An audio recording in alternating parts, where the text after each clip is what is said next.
اللہ کی قسم موت چھٹی کا نام. اگر اللہ راضی ہے نا، اگر اللہ راضی ہے تو موت چھٹی کا نام. موت گھر پہنچ گئے، گھر پہنچ گئے. اس پیاس کو برداشت کرو. اللہ کہے گا وَسَقَاهُمْ رَبُّهُمْ شَرَابًا طَهُورًا، پھر اللہ تمہیں اپنے ہاتھ سے پلائے اور شراب پلائے. تم دنیا کی شراب چھوڑو، اللہ اپنے ہاتھ سے جنت کی شراب پلائے گا.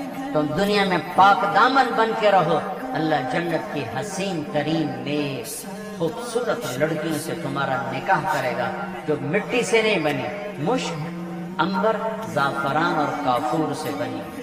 مشک، عنبر، زعفران، کافور سے. اور ان کا قد اس تمہاری بلڈنگ سے بھی اونچا ہے. 130 فٹ ان کا قد ہے. 130 فٹ. اماں حوا اور ابا آدم 130 فٹ کے تھے. یہ وقت کی رفتار نے ہمیں گھسا گھسا گھسا گھسا کے یہ 5 فٹ کر دیا ہے. آگے اور چھوٹے ہو گئے. جنت کی لڑکی 130 فٹ پر ہے، تمہیں بھی اللہ 130 فٹ کر دے گا. اور لمبے بال حسن ہوتا ہے، حسن ہوتا ہے. جنت کی لڑکی کے بال کندھوں پر نہیں ہے، شانوں پر نہیں ہے، سر کی چوٹی سے چلتے ہیں اور پاؤں کی ایڑی کا بوسہ لیتے ہیں. 130 فٹ لمبے بال. جب وہ یوں سر ہلاتی ہے اور اپنے بالوں کو لہراتی ہے تو پوری جنت میں لاکھوں سورج چمکنے لگتے ہیں، کروڑوں ہر بال میں سے شعائیں نکلتی ہیں. جیسے یہ سٹیج کو نہیں سجاتے مختلف رنگوں سے، ایسے اس کے بالوں سے مختلف رنگ نکلتے ہیں. پوری جنت میں روشنیاں پھیل جاتی ہیں. اس کے یہ بالوں کا حسن ہے. سورج کو انگلی کا پورا دکھائے تو سورج نظر نہ آئے تو چہرہ کیسا ہوگا؟ جب انگلی ایسی ہے تو چہرہ کیسا ہوگا؟ اور جنت میں نور کی چمک اٹھے گی. جنت یہ ایسے دیکھیں گے، بھائی یہ نور کہاں سے آیا ہے؟ تو کہیں گے فرشتے ایک لڑکی خامند کے سامنے مسکرائی ہے، اس کے دانتوں سے یہ نور نکلا ہے جس نے جنت کو چمکایا ہے. یہ جو ایمان والی عورتیں بیٹھی سن رہی ہیں پریشان ہو گئی ہوں گی، اللہ ان کو جنت کی عورت سے 70,000 گنا زیادہ خوبصورت بنائے. اور ان کا مناظرہ ہوگا، مناظرہ جنت میں نا، مناظرہ ہوگا. سوکن پنا نہیں ہوگا، سوکن میں نہیں، مناظرہ. ایمان والی عورتیں اور جنت کی عورت، حوریں ایمان والی عورت. اب جنت والی عورتیں کہیں گے نحن الخالدات فلا نموت، ہم نے موت نہیں دیکھی، زندہ. نحن الناعمات فلا نبأس، ہم نے بڑھاپا نہیں دیکھا، جوانی. نحن الراضیات فلا نسخط، ہم نے کبھی لڑائی نہیں کی، ہمیشہ راضی. نحن المقیمات فلا نرحل، ہم نے کبھی ساتھ نہیں چھوڑا، ہمیشہ ساتھ دیا ہے. یہ چاروں باتیں دنیا کی عورت میں نہیں. جوانی بھی مستقل نہیں، بڑھاپا آتا ہے، اور موت بھی ہے، اور ناراضگی بھی ہے، اور ساتھ کا چھوڑنا بھی ہے. موت آ جاتی ہے، ساتھ چھوڑ جاتا ہے. اب اس کے جواب میں مومنات کیا کہیں گی؟ نحن المصلیات فما صلیتن، ہم نے نماز پڑھی، تم نے کوئی نہیں پڑھی. نحن الصائمات فما صمتن، ہم نے روزے رکھے، تم نے کوئی نہیں رکھے. نحن المتصدقات فما تصدقتن، ہم نے صدقہ خیرات کیا، تم نے کوئی نہیں کیا. ونحن المتوضئات فما توضأتن، ہم نے روزے رکھے، تم نے روزے کوئی نہیں رکھے. تو حضرت عائشہ فرماتی ہیں فغلبناہن، تو ایمان والی عورتیں جنت کی عورتوں پہ غالب آ جائیں. یہاں مردوں پہ غالب، وہاں حوروں پہ غالب. اللہ کے نبی کی عورتیں، اب بیویوں سے حسن سلوک کرو. تمہیں ایک عجب حدیث سناؤں. سب سے پہلے جو طارق جمیل کا عمل تولا جائے گا، سب سے پہلا عمل آپ کا، میرا، سب سے پہلا عمل جو تولا جائے گا، نماز، روزہ نہیں، حج نہیں، زکوٰۃ نہیں، تبلیغ نہیں، جہاد نہیں، علم نہیں، تہجد نہیں. تو کیا سب سے پہلے آپ کا اپنی بیوی سے سلوک تولا جائے گا، اور سب سے پہلے بیگم کا خامن سے سلوک تولا جائے. وہ رابعہ بصری بھی ہے نا، وہ رابعہ بصری بھی ہے جن کی ضرب المثل بن گئی بندگی تقوی. پہلے یہ تولا جائے گا خامن سے کیا سلوک ہے. جنید بغدادی بن گئے، شیخ عبد القادر جیلانی بن گئے. خیر یہ تو وہ ہستی ہیں جن کا حساب بھی نہیں ہوگا انشاءاللہ، لیکن میں ویسے کہہ رہا ہوں کہ کوئی بندگی میں شیخ عبد القادر جیلانی قطب سبحانی رحمت اللہ علیہ کو پہنچ رہا ہے، کوئی جنید بغدادی کو پہنچ رہا ہے، لیکن جب تولا جائے گا تو پہلے بیوی سے سلوک تولا جائے گا۔ تو اپنے گھروں میں حسن سلوک رکھو۔ بیویوں سے کہتا ہوں خامدوں سے حسن، بیوی مسکرا کے ملے خامد کو جب وہ گھر آئے تھک کر، تو اس کو اللہ کے راستے میں جہاد کرنے کے آدھے کے برابر اجر ملتا ہے، آدھے کے برابر۔ تو اپنے گھروں کو خوبصورت بناؤ حسن سلوک کے ساتھ۔ تانا، طنز، بولیاں، وہ انسان نہیں جو عورت پہ ہاتھ اٹھائے۔ میرے نبی نے فرمایا اس میں کوئی خیر نہیں جو عورتوں پہ ہاتھ اٹھاتا ہو۔ آخری خطبے میں عورتوں کو حصہ دیا، بیویوں کو، خامدوں کو نہیں، عورتوں کو۔ استوصوا بالنساء خیرا، یہاں سے پیراگراف شروع ہوتا ہے اور لمبی عبارت آپ نے صرف عورتوں کے حقوق بیان فرمائے۔ تو میرا معاشرہ امبیلنس سا ہے، کہیں خامند بیوی خود نادان ہیں تو لڑ لڑ کے تباہ ہو رہے ہیں، کہیں خامند بیوی میں محبت ہے لیکن ساس شریف نے جنازہ ہی کر چھڑیا ہر شہر، سسر اوپر تلوار لے کر۔ ساس کا اپنا جبر ہے، سسر کا اپنا جبر ہے،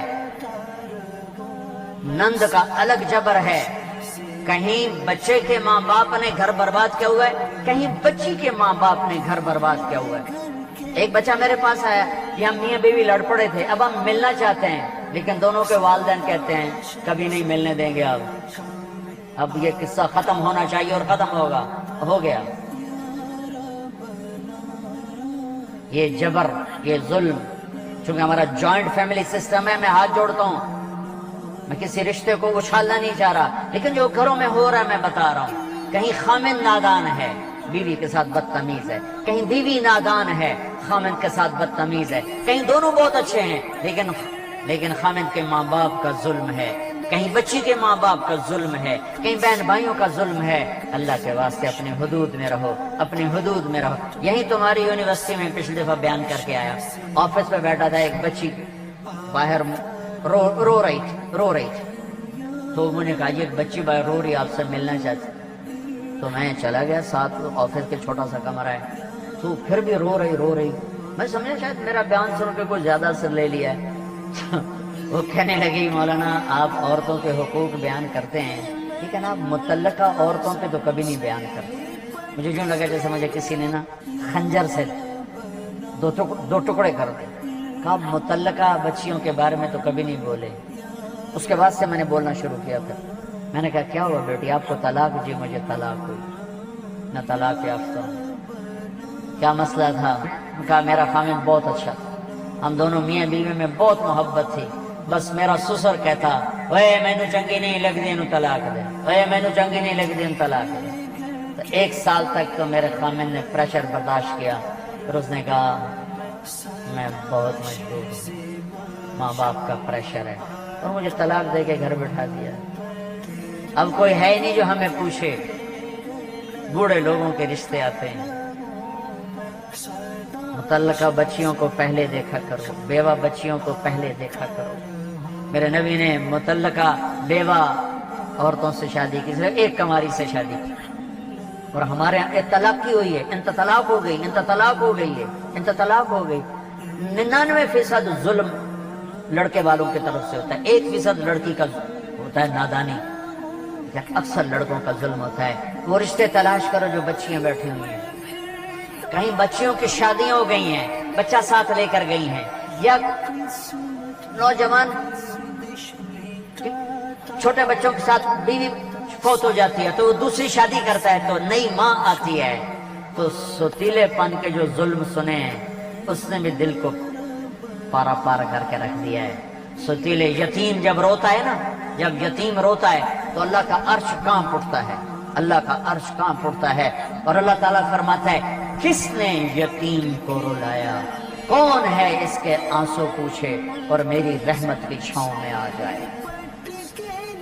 جہاں کہیں باپ سوتیلا ہے، کہیں ماں سوتیلی ہے، اللہ کا واسطہ دیتا ہوں اللہ کی رحمت کی چھاؤں میں آ جاؤ، سوتیلی اولاد سے حسن سلوک کر کے۔ متعلقہ بچیوں کو پوچھو۔ اس کے بعد پھر میں نے یہ حدیث میں نے پڑھی تھی، بیان نہیں کرتا تھا، بھول گیا تھا۔ میرے نبی نے فرمایا تمہیں سب سے اعلیٰ درجے کا صدقہ بتاؤں، سب سے اعلیٰ درجے کا صدقہ بتاؤں، سب سے اعلیٰ درجے کا صدقہ جی کیا کہ جس کی بیٹی کو طلاق ہو گئی اور وہ گھر آ کے بیٹھ گئی، اس پہ خرچ کرنا سب سے اعلیٰ درجے کا صدقہ ہے۔ اللہ ایمان والی عورتوں کو جنت کی عورتوں پر بھی غالب کرے گا۔